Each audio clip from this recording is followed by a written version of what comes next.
One is the recruiting process in general in corporate America, in any company, for the candidate. The candidate experience is pretty shitty. I'm just going to be straight with you. I hear about it. I don't care if you're a CEO. I don't care if you're a staff accountant.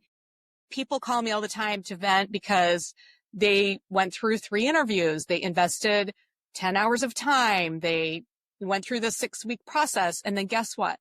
They just got ghosted, dropped off.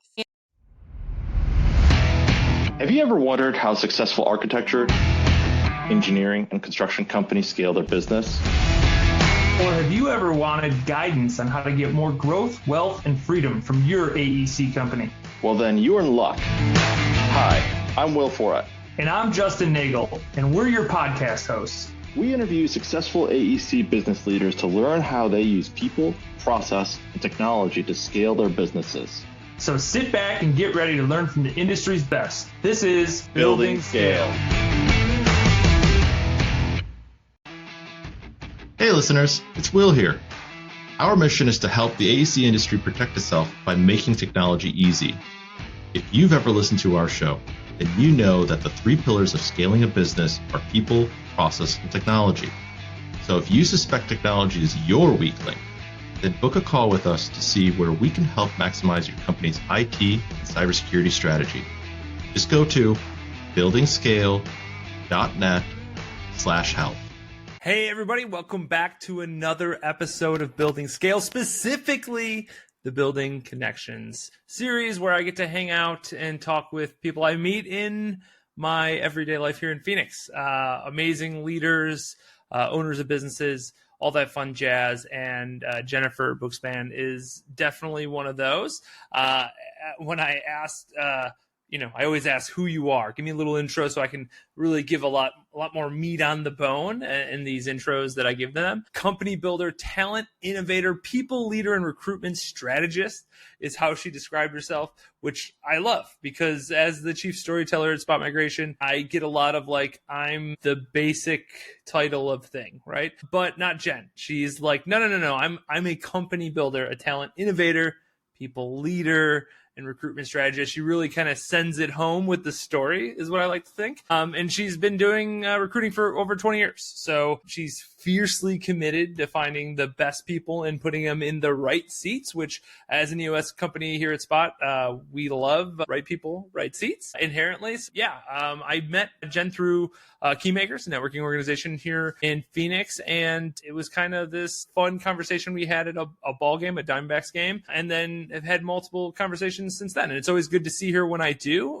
which is not nearly enough, but nonetheless, I got her to hop on the podcast and tell us a little bit about what she sees, some trends that are happening in the industry, how you find great people, when to know when to move on to the next stage, or, even when you're talking about the succession planning and what that looks like for leaders. So it was just really great conversation, and I'm sure you're going to enjoy it as well. So with all that said, here's me and Jen. Jen, I love people so much, unbelievably much, that I need to ask about the who instead of the role. Like, why hire the who is essentially, I guess, the question I have. Yeah. So that is a really good question. I love what we're talking about today because this is right in I think it's important for everyone. So I think a lot of people spend a lot of time thinking about what they need to get done with their work, whether it's they're running a company, they're a leader, they're running a team, and they do a lot of thinking about what needs to get done, what needs to be built, what hasn't been accomplished. And I don't think people spend enough time on who instead of what. And the book I am referencing is Who, Not How. And it's a really short book. It's by Dan Campbell. I highly recommend it for anyone in that kind of a capacity, because you should be thinking about who you are, what you bring to the table, but who can accomplish things for you to make your organization more powerful, your company more powerful, instead of thinking that you do it all, because you can't, and you'll end up as a one-armed paperclip. You won't be able to accomplish it. So Who, Not How by Dan Campbell. And I think that thinking about that is really what gets you into thinking about recruiting, which is what I do. Yeah, we grew a bunch last year. So our COO, effectively that's the seat she sits in, is doing our recruiting. She is pulling her hair out a bunch, is the easiest way to put it. A little bit to our fault for growing so fast. This is the issue of like everybody wants to grow fast, and then once you actually start growing fast, you just start realizing all the problems, not just even the hiring aspect of it, which is Herculean as it is, but then like, oh yeah, there's like 58 processes that you thought you had that are just totally broken now because you're growing too fast. So very much in that mindset. So I'm definitely going to check out the book and certainly give it to Kosh to say, hey, something to, feel as we continue to grow, because in my heart of why stop, even though Kosh is losing her mind a little bit. Yeah. Yeah. So anyways, one thing that I always think of when I think about hiring, and it kind of comes into this, like, how do you build that team? Like, how do you get a team, and how do you know the who's that you're looking for? Maybe is the first question that should be asked. Yeah, that's a really good point. I love that you guys are hiring. It's very exciting. And what I would just say is there's a few simple things, not simple, but simple, not easy, simple, but not easy. Not easy, simple, so but not easy. Right. I think it's really important that you know and really work on who you are looking, like what the role is, and really get serious about that and be clear about what you need versus what you want. Because sometimes if things get too out of hand, you're never going to find that person. It's like a purple unicorn. So I think it's important to be clear on that. And then alignment. Can I say that word again? Alignment. Get aligned with your team on what it is you're looking for, because that is probably the number one issue I see with companies and teams is the CFO is off wanting to hire, or a director of sales wants to go hire someone, but they're not aligned as a group, or the CEO has a vision. But if you don't get your team on the bus, then it's a waste of time and money. And the person that you bring on, you can just see down the road where it's going to go. So even though it's work, please get alignment on what you're looking for. And then I think that one of the things I think about, especially with a startup or a growing company, but it could be for any company, is think about not only what you need today, but what you're going to need. What's that role going to be in 6 months or a year? Because sometimes the role today is fairly tactical, but it might just become much more complex. And you may want to be thinking about hiring for where it's going to be in 6 months, or someone who has the capacity, versus just thinking about, well, this is what the job is today. And so that's hard, but I think it's important to think through. That goes through the challenge of not over hiring as in the amount of people, but over hiring for a position. Like, especially when you're smaller and you start saying like, I need somebody really to oversee finances, or I need somebody to really oversee sales, or whatever it is, that the thing that you're trying to offload because you're doing everything, or, a small chunk of you are doing everything. What's that balance though? Because like, hey, like technically we need these things today and maybe in the next 6 months, but like I also need, you're down the road here, I'm going to need them to be a lot more strategic, right? So like, one, how do you sell that concept to somebody that is going to have those qualifications, instead of trying to grow them and really groom them into the thing you're trying to get out of them? How do you get them to buy in to like, hey, I'm going to come do this. I know the first, 6 months to a year might be a little beneath me or a little lower than what I like to do, but the upside is the future. Very good question. Part of it has to do with if the person, you want to be honest, of course, because that's what you're getting.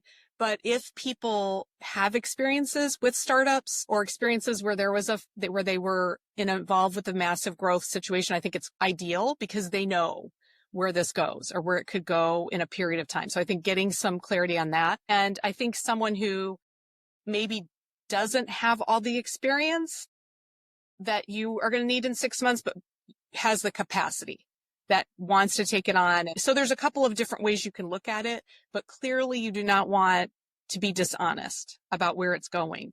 And so I've seen it happen. I've seen mistakes happen where you make the easy decision to hire someone that can do the job today, but in 6 months, that person's way over their head, and you have to manage the situation and get someone else, and it's not good. So it's like a balance. But so I would just say, I think, not to be on too much of a tangent, but part of what I look for in people is like, what stage of a company are they really, like, do they shine? Like, where do they fit? Because some people are really good at the early stage. Some people are really good at that middle, like, scale. stage. Some people are really good at servicing, fine tuning, doing more that's already well established. And I think know who you are, know where you belong, and think about people and where they might be, because not everyone's going to be good for every company forever.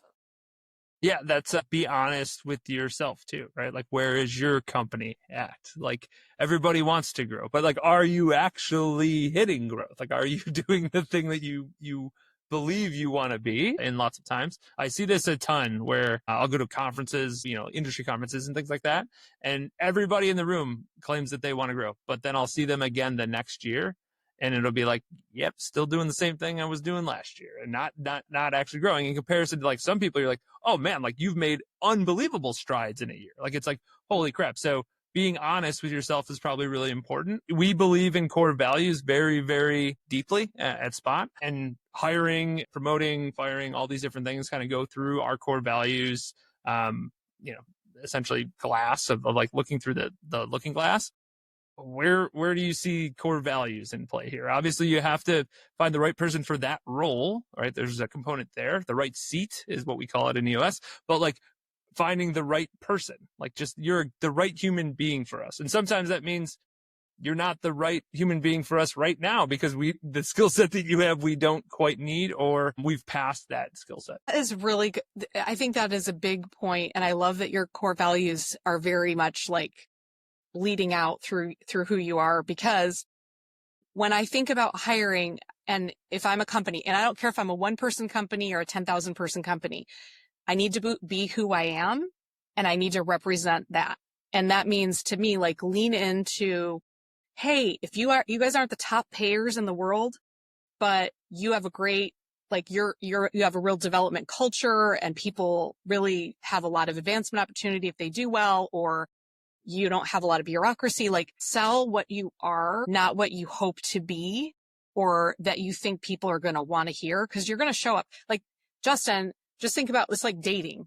Like, you're going to be you're going to show up tomorrow as who you are. You can pretend for a while, but that Justin's going to show up. And so I just feel like companies need to own who they are and be who they are and represent themselves really clearly when they're interviewing, when they're attracting candidates, because it's just, you're going to deter the people that are not jiving. They're not on your vibe. Like, it's just going to be a natural thing.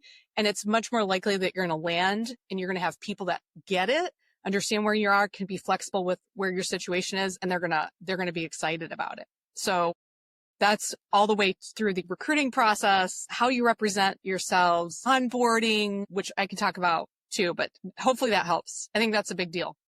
Think of it as dating. Like, it's dating.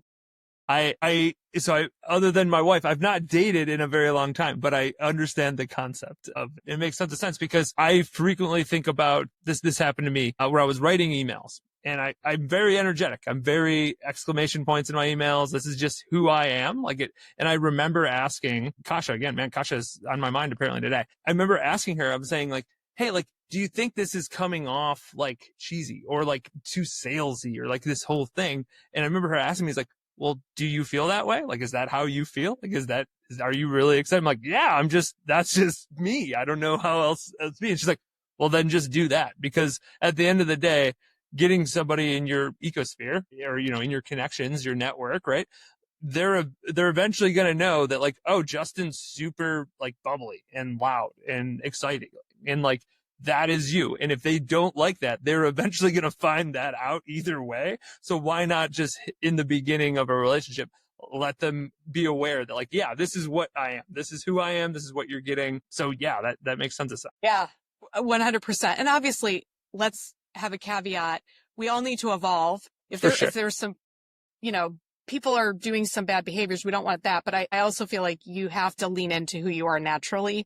So I think that is probably the theme for me right now, is helping people lean into who they are, and companies lean into who they are. And it really sets you up for success as well. And I wanted to mention, so we talked about a little bit of like figuring out what you want and what you need and the recruiting process. And there's just 2 little things that I feel like could be game changers if I'm a company. One is the recruiting process in general in corporate America, in any company. for the candidate experience is pretty shitty. I'm just going to be straight with you. I hear about it. I don't care if you're a CEO. I don't care if you're a staff accountant. People call me all the time to vent because they went through 3 interviews. They invested 10 hours of time. They went through the 6-week process. And then guess what? They just got ghosted, dropped off. And it happens way more than you ever want to know. And I don't think people understand it until they've experienced it personally. It's a very difficult thing. And I feel like people just communicate. Just let people go. If they're not going to be, be transparent as best you can, communicate when people are not. They will love you for it because they're going to remember you're going to stand out compared to most every other company that has the shittiest of shitty ways of communicating to candidates. So just FYI on that. And then the other thing I wanted to mention, which is kind of boring, it's something that's overlooked a lot, is onboarding. And the reason I say that, you spend all this time, you get this person, right? Their first day, it's like you're spending all this time wooing them, you marry them, and then you kind of drop them off and say, here you go. And it is like, seriously, I think 23% of people leave within the first year, and part of it has to do with onboarding. And 69% of people, if they have a positive experience, will stay for 3 years or more. So that's just huge. The obvious question is, what does good onboarding look like then? Certainly, when we think of it, Spot, like candid is one of our core values. So maybe sometimes we got to reel that in to a degree, because being too candid sometimes can be too detrimental, but that's the life we live. So we always want to give people feedback and say, this is good, bad, why, you got hired, why there's an issue, all those different things. But onboarding, that's a thing that I'd love to hear more about. I don't want someone to think that you have to plan a 12-week mapped out process where, that training. I'm thinking more like, have a plan. Who do they need to meet? What systems do they need to learn? Who's going to teach it to them? As your leader, are you going to do weekly check-ins or daily, like maybe the first week, daily check-ins, and then have a plan, take them to lunch, make sure they have connections or connection points that first week or two. Who are their key partners? Coach them, give them, to me, it's like investment. It's like, you've just made this huge investment, invest in them, because the success rate is super high. And it doesn't mean, like I said, I'm not expecting this itinerary that is super complex and every minute is dialed down. I just think you have to have a plan because it shows you care, and then they're going to feel that they have something to go by. And what I would do the reverse of that is when I've placed someone, what I give them, what advice I give them when they go to work, and I don't care what level it is. You are going to feel dumb for at least 6 months. Lean into it, because you're just going to feel dumb because you don't know where the bathroom is. You don't know the systems. You don't know the people. And I think you forget what that's like if you haven't been a new hire in a long time. So help them, give them resources so that they feel good and that you care. So I probably went on that for too long, but I can't stress it enough because I think people just overlook that as a part that is really important. I think first impressions, right? We talk about this in sales all the time. What is or when you get a new client, that first impression, when we onboard a new client, it's that is a huge, crucial moment in our relationship for the next however long they're with us, 3 years, 5 years. That is such a huge differentiation. So it makes sense internally too, right? It's somebody that you have, in the talent acquisition aspect, you've sold them on your company to come on in and join your team. Now you have to deliver an experience to whatever degree that is. But one, it has to also be true. You talked about the wooing and then dropping off. It has to be still true to what you sold them. But then also think about just having a plan. Hey, it's not just, we need a new person to, run payroll or whatever. And it's sure, we'll hire them and then they'll just try to figure things out. It's that's a recipe for disaster. Yeah. I just had a leader talk to me up yesterday who was sold really hard on a company, went to work for them. Mm-hmm. After a month said, Jen, this was a bait and switch. What they told me and what was so different. So it's easy to sell. It's easy to talk, but actions are what matters. And you know what? we're evaluating candidates all the time when we're in a process like, are they on time? Are they prepared? Do they ask the right questions? Do they have the experience? Like, we are always assessing candidates, but candidates are also assessing companies. And I think that it's like how you have to look at yourself. And it doesn't mean we're perfect. No one's perfect. Everyone messes up sometimes, but have a plan or have someone help you with a plan if you're not the best at planning. So no, for sure. What about the other way? Like, when do you know when it's time to make a change? Like, when is maybe some signs, some indicators that says like, hey, like, you've been here for a while and you feel the way you feel, and like, this is a good maybe chance to explore other opportunities? that's a really good question. And I think that it's hard because I watch people either stay too long or stay not long enough. Mm-hmm. And it isn't perfect. I would just say, if you are thinking about leaving, like, sometimes leaving or doing something different comes to your mind, any human's mind, here and there at a bad moment, whatever. If you're thinking about it every day, it's probably a sign. Like, if you're thinking about and it comes to your mind every day, that might be maybe it's time for me. And I'm talking about like, if you want to judge job change, I think, is that what you're saying? Like, yeah, for sure. What about when we're talking about high level, a partner, CEO, owner of a place? Like, sure, they are obviously anchored very differently than a general employee to the business, but what about them? Like, how do they know, hey, maybe this isn't the thing for me? Well, that is a whole nother. So let's talk about that. First of all, when do you think you should start planning? Like, Justin, when do you think you should start planning for a transition or a succession? Like, when? I think the answer is like sooner than you think is probably somewhere in that ballpark. What I know is 5 years is not long enough, like maybe 10 years out before you think that, hey, I think I want to retire, or I want to do something else, or whatever that kind of looks like in that transition. It's a long time. That's what I would know, but you can tell me. Yeah, I think it's never too early. People say average is somewhere between 5 and 10 years for succession. I think it's probably 10, especially if you're an owner. And you need to be thinking about that, but at least 5. And also just short-term contingency plan. Like, what if you were hit by a bus tomorrow?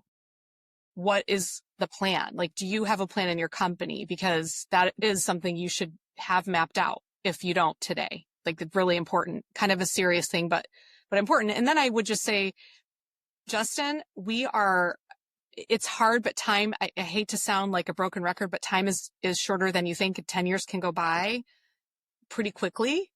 Maybe it doesn't feel like that when you're 25, but at 53, which as I am right now, where I am right now, I feel like, wow, 10 years can glide by. And I think that if we don't plan what we want, then we don't get it. And so I think as an owner, as an executive, I'm thinking about, anyone in that capacity or, where you are, you should be thinking about like, where do you want to spend your time? And do you have a next chapter that you want to live? And if that's the case, our average lifespan is 80 years old. Granted, we're all going to live to be 100, right? So we've got more time. But if that is the case, like, I'm just going to put myself in those shoes. I'm 53. So if my lifespan is to 80, guess what? I am in the August of my life.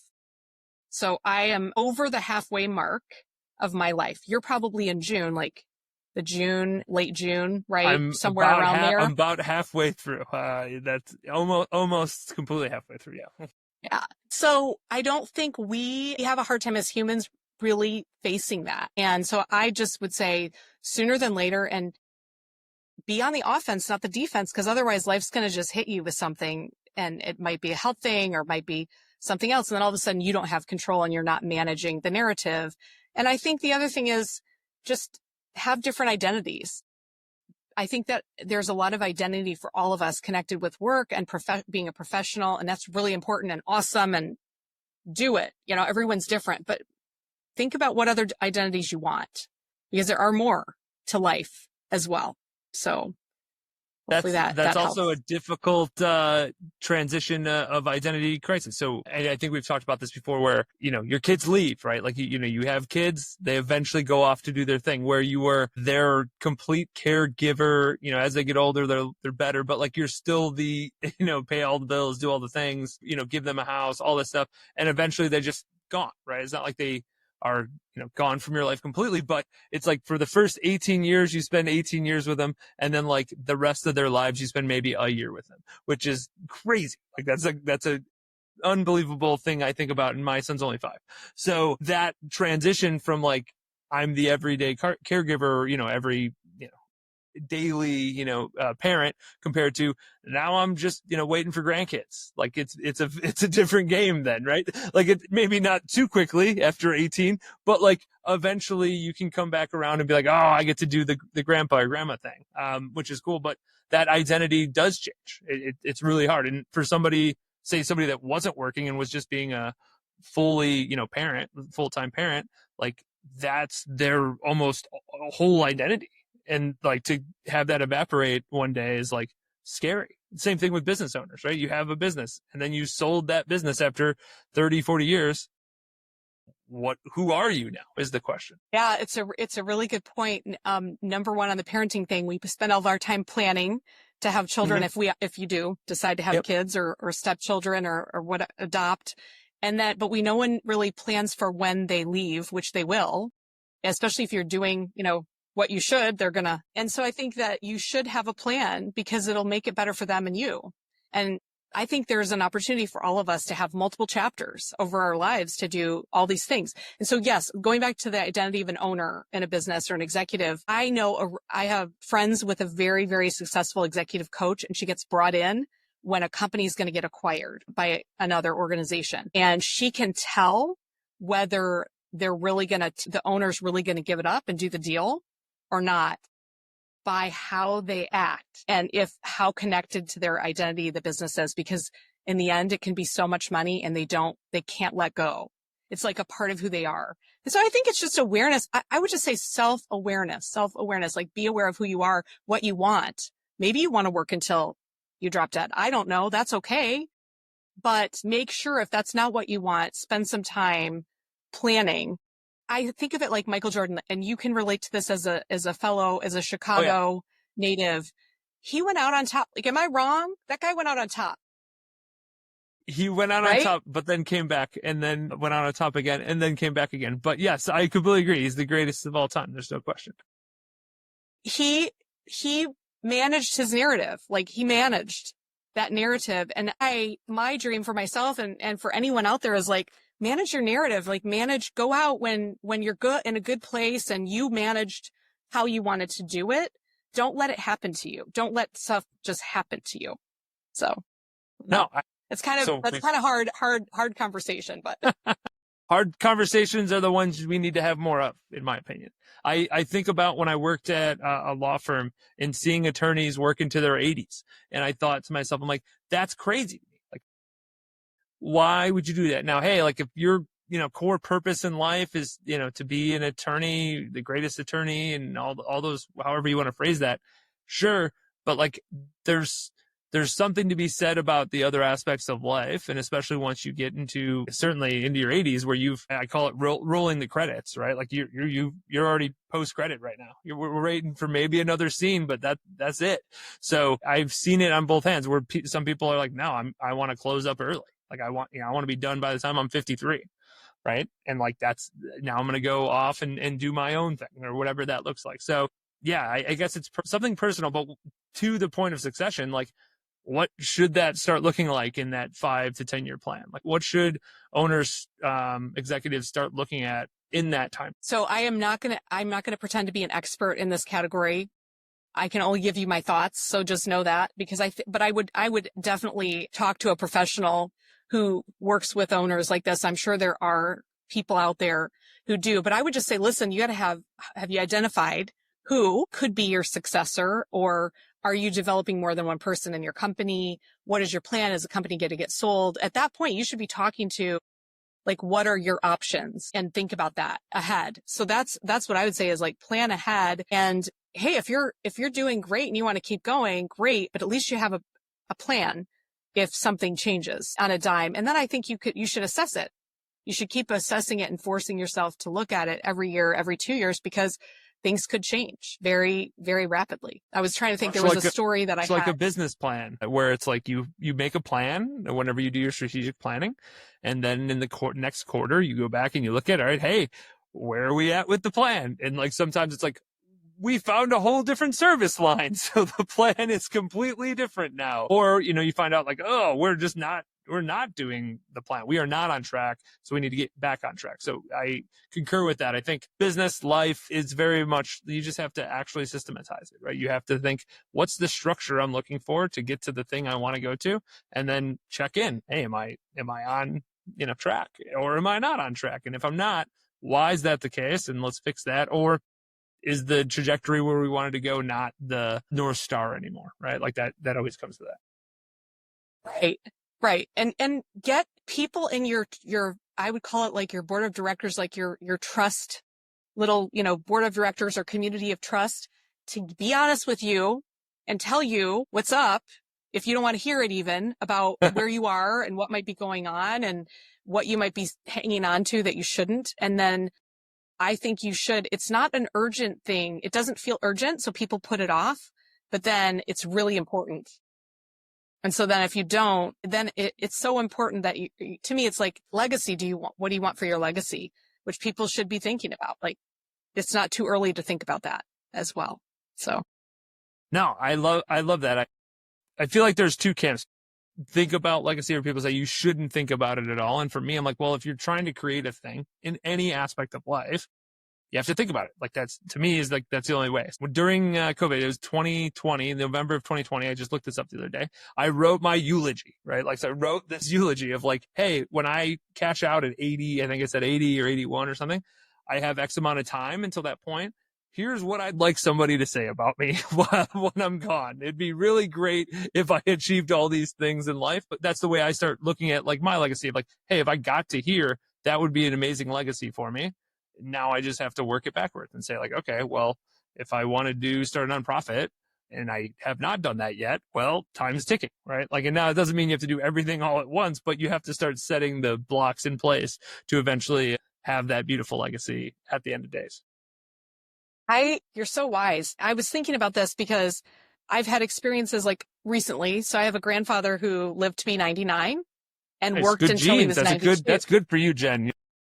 You're well on your way to 100. Well, he worked until he was 92. He was in a different job. All right.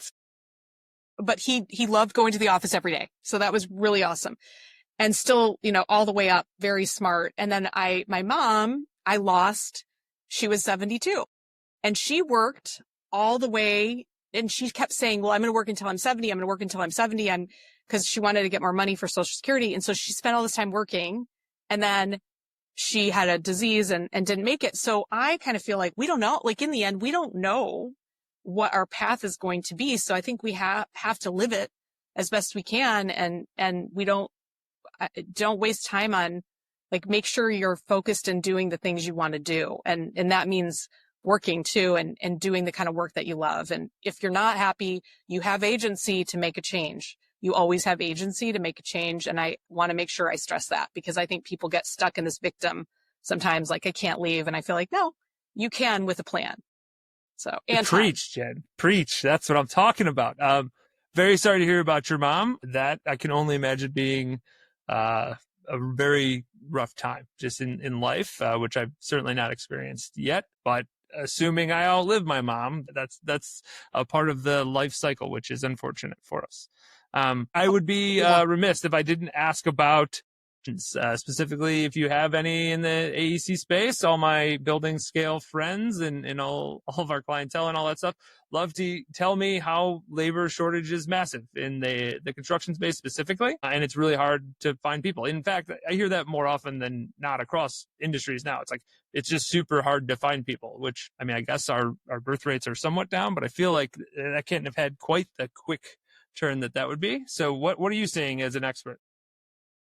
Yeah. When I look at our generations, actually, it's not, I think the Gen X generation is smaller, but if you look at millennials, Gen Z, and then the Gen Alpha that's coming, it's around the same. I think it's around 72 million. So it's not that different. What I think is going on, there's a couple things. We don't have, as the United States, we don't really have an apprentice apprenticeship culture, which is really a bummer. We used to, but I think that there's some great talent that you kind of get pushed on in a certain direction in education. And there's probably some great talent, especially in the construction and the trades, et cetera, that really could be developed. So my answer is go start early. If you can, get interns, start early in terms of even high school with people and see what you can do there, because you might be able to get some development, get some great candidates in that category if you can do it. Number 2 would be think differently, or think about, if possible, like some of your positions, I know you need a certain education and a certain background, and I get that. But where you can, maybe earlier stage or with different roles, can you look at different industries? So that could be relatable. Like one of the trends I'm seeing is in construction, people looking at manufacturing people and people that have really awesome manufacturing best practices, because there's so much efficiency and operational efficiency in manufacturing that could be incredibly valuable when when your costs are up, your materials are up, your labor is up. So that leads into prefab facilities and building out modular homes or modular pieces in a plant setting. So I think there's a really interesting meld that's going on between those two categories, which I think is awesome. And there's big problems to solve in AEC. I think there's huge problems to solve, which means opportunities. So yeah, I completely agree. I see the shortage of labor where you're talking about, like, hey, like for a superintendent or, somebody that's on the job, even a journeyman tradesman, like those you can't just, wave the wand and now you have a ton of them, right? Like there's just not that many, because we have a deficit on the backlog of them. Now, sure, we're doing programs that are hopefully getting more kids and women specifically. I know a bunch of organizations that are trying to, hey, women in the trades kind of organizations. Like that's great. That's awesome for future. But like today we're like stuck in this thing, which then I start thinking, to your point, like, well, then you're probably going to have to change the process. Like, you can't change the amount of people because they're currently not available. Like you can't manufacture people overnight, at least not the ones with the experience. So that you start saying like, well, modular or prefab, things that are done on a manufacturing floor in comparison to on the job site, changes the whole game, because now you don't need to have that super skilled labor on the floor that you wouldn't necessarily on a job site. And you're able to do things at scale, because now we can put X amount of these modular bathrooms or whatever it is together and then push them out. So no, I think that you're totally spot on that, or AI and robotics. One of those is going to catch up fast enough. And then that's going to be, or probably a blend of both. And that's going to be part of our solutions. Actually, that's a good question. People are always worried about AI in their jobs. Like that seems like a thing I hear all the time too. What's your thoughts on that? Are people's jobs gone now because we have really smart computers? No, I think what you've probably heard this before. I think it's more that your role may change and it may get better. So I feel like there's still, it always creates more opportunities. It's just the job may be different or actually more enticing for people. So thinking about jobs in a different way could be really appealing. And in the end, we've got the problems we have to solve. We have a deficit of supply. Like, I don't know, it's a really wide range between 2 million and 7 million units in residential affordable housing that we are just in a deficit with. That's a big problem. We have zoning issues.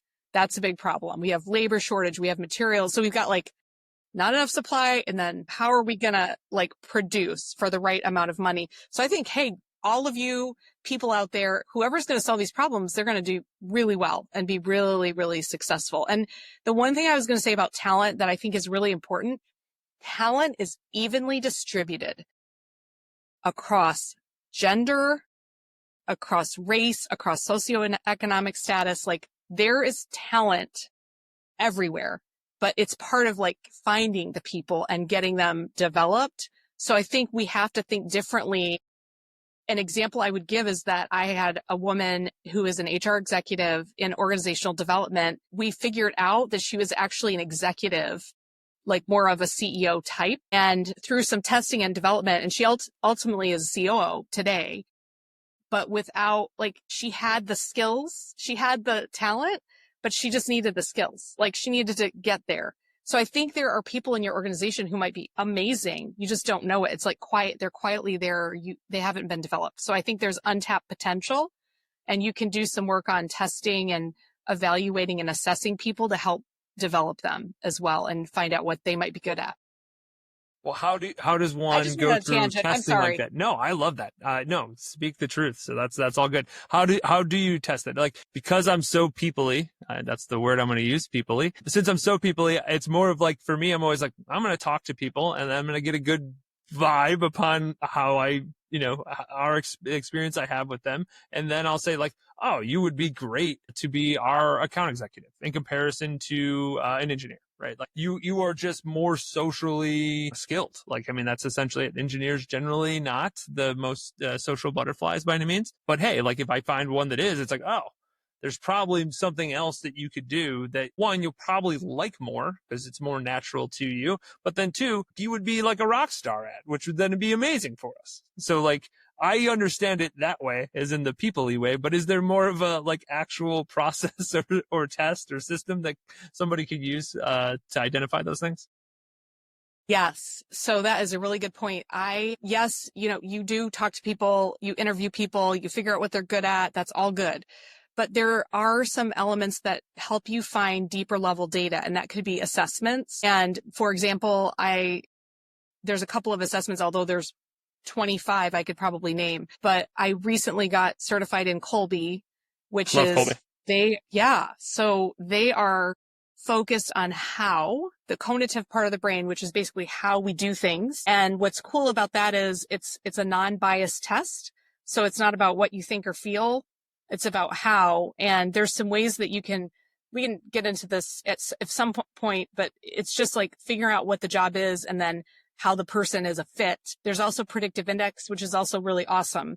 So I feel like if you're in an org, those types of things, like getting involved with someone who can really help you understand people's strengths, do some analysis on the team and where you are, it can be super powerful, and thinking about who you hire next, but also thinking about who you already have on your team that could be good in a different role that you're not even thinking about yet. So I think it's just an opportunity to get really creative and think of it as an opportunity versus, I know it's a problem, but it can also be a really awesome opportunity for people if you create the right situation for it. That goes back to the right seat content, right? It's just like, you're the right person, but you're currently not in the best seat for it. Maybe it's not like the wrong seat, but it's like, we're at like, 70% production from you just because it's not the right seat. But man, if I move you over to this other seat, now we're at like 100% production or whatever number. The increase in production is so much higher. So that makes perfect sense to me. Yeah, let me give you a little example that might be tangible. Please. So I just met with a woman in the last 2 weeks. She has been struggling with her job. I think she feels really depleted, and we did some testing. So we did the Kolbe A, and I did a readout for her. We talked about it. And what we figured out was it wasn't about the job, but we figured out her environment was exhausting her because it was a lot of change, like constant change, constant client change, and a lot of ambiguity. And what we figured out from her profile is that she actually does better with a more like knowing those variables, and then she thrives. And so we kind of unhooked it, and we figured it out. Like if she was on a client for like a long-term client, it would be like in her perfect natural zone of thriving. And so that's the kind of stuff where if that's a little thing, but it could be huge in terms of like having your employees perform in their best self and create less turnover or less frustration for people. So it's really cool. It's such great stuff, and I love it. So I guess I'm in this really creating awareness for people stage. Self-awareness. I love that. We need more of that. So keep doing the thing you're doing. This has been a ton of fun. I'm going to throw all your social and all that fun stuff in the show notes. But if somebody wanted to get a hold of you, what's the best way for them to do that? Yeah, Jen@bookspansearch.com. Or you can find me on LinkedIn. Yeah. Awesome. And then would you like to tell the people, for sure, would you like to tell the people anything else before we say our goodbyes? I think we're good. Hey, I'm just excited. And if you guys need help or you need to unlock something or figure something out, I'm happy to help. It's an honor to be here. Justin, thank you for the time. And I love talking about this stuff. So thank you for giving me some time with this. No, absolutely. This was a ton of fun. I love these episodes because it's just, I don't know, it's just really, really relaxing, fun, and just, it's good, just knowledge gain for me, selfishly, totally selfishly for me. But then, for anybody listening, I love pushing out content that's going to be, usable and like people that are actually going to get like benefit and value and impact from it. So, this has been great. Awesome. Thank you. Yep. All right, listeners, until next time, adios. Peace out. Thanks for listening to Building Scale. To help us reach even more people, please share this episode with a friend, a colleague, or on social media. Remember, the 3 pillars of scaling a business are people, process, and technology. And our mission is to help the AEC industry protect itself by making technology easy. So if you think your company's technology pillar could use some improvement, book a call with us to see how we can help maximize your IT and cybersecurity strategy. Just go to buildingscale.net/help. And until next time, Keep building scale. Scale.